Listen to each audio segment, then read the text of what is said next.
Warriors annihilate wounded Spurs to take 2-0 West Finals lead. Oakland, the Warriors rarely start to straight games poorly, so you figured they'd be locked in to open Game 2. The wounded Spurs were without their star forward and starting point guard, so you figured the road clunker could be in the offing. But Tuesday night became more than a blowout. An annihilation occurred, Warriors 136, Spurs 100, a 36-point destruction that improved the Warriors to 10-0 in the playoffs and pushed them up to 2-0 in the West Finals as the series shifts to San Antonio. The Spurs never led in Game 2.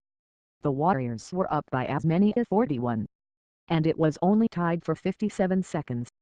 On the Warriors' second possession, Kevin Durant used a hard Zaza Pachulia screen and the threat of his drive to stick a 15-footer over L8 to react Pau Gasol. 2 trips later, after swarming Warriors defense forced the Spurs into an errant Danny Green 59-foot heave at the end of the shot clock, Draymond Green nailed an open 3 from the top of the key to make it 5-0. Green made another 3 later in the first quarter and is now 23-48 from deep in the playoffs, burning opponents at a scorching 48% clip on a shot they usually game plan to give up. The Warriors' third 2, the rare Zaza Pachulia dunk. After becoming the unlikely story of the series, after his aggressive closeout sprained the ankle of Spurs star Kawhi Leonard, turning Game 1 and forcing him to miss Game 2, Pachulia was criticized heavily by Spurs coach Greg Popovich during the off day. But the public heat didn't affect Pachulia's play. He had 4 rebounds and 2 assists in 7 first-quarter minutes, highlighted by that dive, catch and dunk off the nifty Steph Curry assist.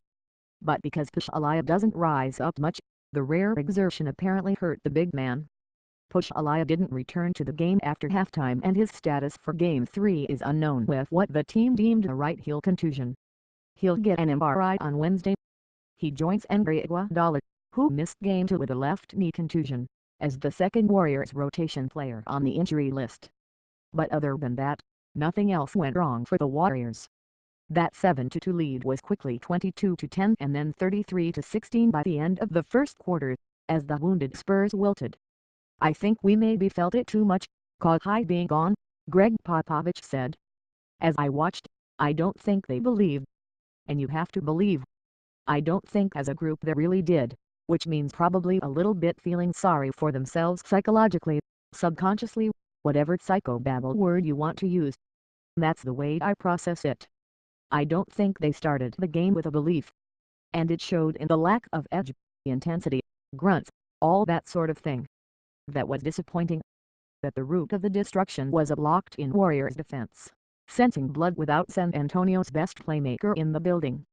They shut down LaMarcus Aldridge, only 8 points on 4 of 11 shooting overall, and held the Spurs to 6 of 26 shooting and 4 turnovers in the first quarter. "LaMarcus has to score for us," Popovich said. "He can't be timid. He turned down shots in the first quarter. He can't do it. You've got to score. Scoring has to come from someplace. I think he's got a major responsibility in Game 3 to come out and get something done." At the same time, Steph Curry was uncorking his second straight monster game. After dropping 40 points and 7 threes in Game 1, Curry made 4 first-quarter threes on Tuesday night, scoring 15 of Golden State's first 33 points. "It's fun to watch," Durant said. "He gets everybody else going when he gets hot like that, creates open shots for everybody else." He took it relatively easy the rest of the night, only needing 13 shots to score 29 points in 30 minutes. He's now scored 69 points on 39 shots in this series. 6 of Curry's 8 makes were threes, giving him an NBA high 45 threes in 10 playoff games. The next closest player, Boston's Isaiah Thomas, who has 34 made threes in 13 playoff games. "He's shooting 2 or 3 feet behind the three-point line," Durant said of Curry. "It's impressive." But Curry wasn't alone. Klay Thompson still didn't have a breakout game, scoring only 11 after mustering only 6 points in Game 1, but he did plant a pair of threes. So did Durant, who finished with 16 points after his huge 34-point Game 1, and Green, who had 13. 3 other Warriors finished in double figures, Sean Livingston 10, Ian Clark 10 and Patrick McCaws, whose 18 points and 26 impactful minutes were a major bright spot in the absence of Iguodala. All of it together produced a 36-point win, which is the second largest playoff victory in franchise history and the largest since the Philadelphia Warriors won a playoff game by 39 way back in 1948.